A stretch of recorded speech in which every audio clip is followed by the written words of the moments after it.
Hello गाय, कैसे हो आप सब। लैपटॉप खराब होने की वजह से कल मैं वीडियो नहीं ला पाया और आज मैं फ़ोन से वीडियो बना रहा हूँ। आज हम देखने वाले हैं नाउट शप्टन का एपिसोड नंबर 40। तो बिना किसी देरी के चलिए शुरू करते हैं। एपिसोड की शुरुआत में हम देखते हैं रोजमार कहता है काबो मैं तुम्हें इसके बारे में बाद में बताऊंगा। खैर जो पीछे बच्चे छिपे हैं उनको बुला लो। फिर याटू सबको सिग्नल देते हैं और सभी लोग ब्रिज पे आ जाते हैं और उचीमार रूट को देखकर कहता है कि तो यहाँ नाइन टेल भी है। बहुत अच्छे, तो चलो देखते हैं कौन ज्यादा ताकतवर है। फिर हम देखते हैं नाट के अंदर से नाइन टेल का चाक बाहर निकलने लगता है। फिर नाटो कहता है सास्के को वापस करो। हमें सभी यह देखकर डर जाते हैं। कबूट कहता है कि इतना सिंपल नहीं है, वह खुद हमारे पास आया था। साकरा कहती है कि चुप रहो, तुम्हें नहीं पता कि वह कैसा फील कर रहा है। और उचीमार कहता है कि अगर तुम्हें सच में उसके बारे में जानना है तो तुम्हें हमसे जोर जबरदस्ती निकलवाना पड़ेगा। यह सुनते ही नाटो बौखला जाता है और सीधा जाकर और चमारों को एक पंच मारता है, जिससे वह बहुत दूर जाकर जंगल की ओर गिरता है। यह देखकर साकरा सोचती है कि रुट यह क्या था। उधर साई को भी कुछ समझ नहीं आ रहा था। फिर यामा को याद आता है जब काकाशी बता रहे थे कि रुट का टेल देखकर लग रहा था कि वह जल्दी ही नाइन टेल में कन्वर्ट हो जाएगा। वैसे मास्टर जराया, आपने कितना टेल देखा है। फिर मास्टर जराया कहते हैं कि मैं अपनी लाइफ में 2 बार मौत को कर से देखा हूं। एक जब सुनाड़े ने मुझे ढोल की तरह पीटा था और दूसरा जब मैं नाटो के साथ ट्रेन कर रहा था। और तभी 4 टेल अपीयर हुआ। जैसे जैसे नाउट का गुस्सा बढ़ता गया वैसे ही टेल भी बढ़ता चला गया। ऐसा लग रहा था कि वह 9 टेल का छोटा वर्जन है। फिर काकाशी कहते हैं कि 4th होक आगे का सील के बाद भी। फिर जराया बताते हैं कि मुझे लगता है 9 टेल का सील कमजोर होते जा रहा है। सुनारे कहती है हाँ, यह क्या कह रहे हो। फिर मास्टर जरा कहते हैं कि जब 9 टेल का चाक बाहर आता है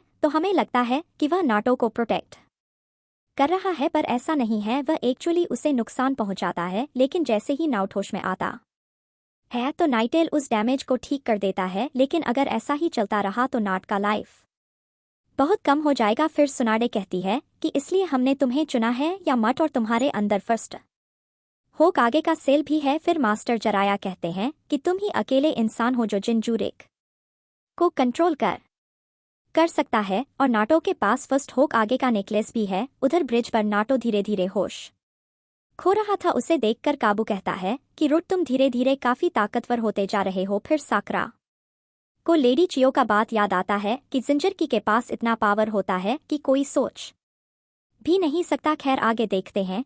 जंगल से धीरे धीरे ओरोचिमारू बाहर आ रहा था। काबू यह देखकर स्माइल करता है। फिर हम देखते हैं रोजमार का चेहरा का चित्रा उड़ गया था और वह कहता है अब तुम एक सच्चे जिंजरकी के जैसे काम कर रहे हो। फिर वह यामट के है।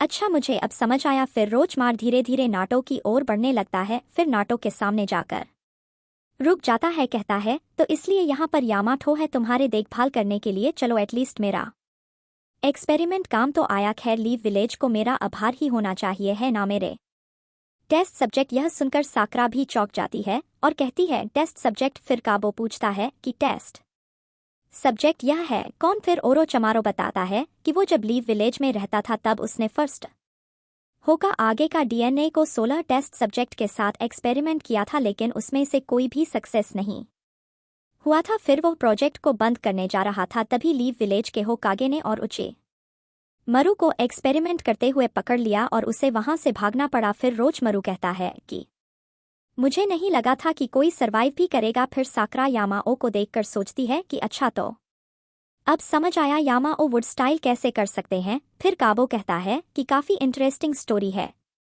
आपके मेहनत का फल हम आज देख सकते हैं। रुचिमारू कहता है कि क्यों ना हम उसे रूट से लड़वा कर देखें, काफी टाइम से हम उसे ट्रेन कर रहे हैं। यह सुनते ही नाट कहता है सासक का नाम कैसे लिया तुमने। और यह कहते ही नाटो पूरा पागल हो जाता है और उसके अंदर से ना टेल का चक्रा और भी ज्यादा बाहर आने लगता है। आसपास काफी तेज हवा भी चलने लगता है, लिटरली काफी तेज हवा। नाउट रोजमार को देखकर काफी ज्यादा गुस्सा हो रहा था। फिर दोनों एक दूसरे के आंखों में देख रहे थे, तभी अचानक रोजमार नाटो के अंदर झांकता है और हम देखते हैं 9 टेल को। वो भी ओरोचिमार के सामने। अब होना क्या था, 9 टेल बहुत जोर से चीखता है जिससे रुचिमारू बचने की कोशिश करता है, लेकिन वह बाहर आ जाता है। यह होते ही नाउट और भी ज्यादा गुस्सा हो जाता है। फिर यामोटो कहते हैं यह 9 टेल का क्लोक है और फिलहाल 3 टेल आया है। उधर साकरा सोचती है कि यह जिंजरी का पावर है, इसका चक्रा मैं महसूस कर सकती हूँ और यह बहुत ही ज्यादा भयानक है और इसे कोई भी कंट्रोल नहीं कर सकता। फिर साई सोचता है कि यह रूट का पावर है, नहीं 9 टेल का। वहां रूट और रुचि मार एक दूसरे को देख रहे थे। फिर नाउट बहुत जोर से चिल्लाता है और यह एपिसोड यहीं पर खत्म हो जाता है। तो गाइज, अगर आप जानना चाहते कि आगे क्या हुआ तो चैनल को जरूर सब्सक्राइब कर लेना। तो मिलते हैं अगले एपिसोड में, तब तक के लिए बाय बाय।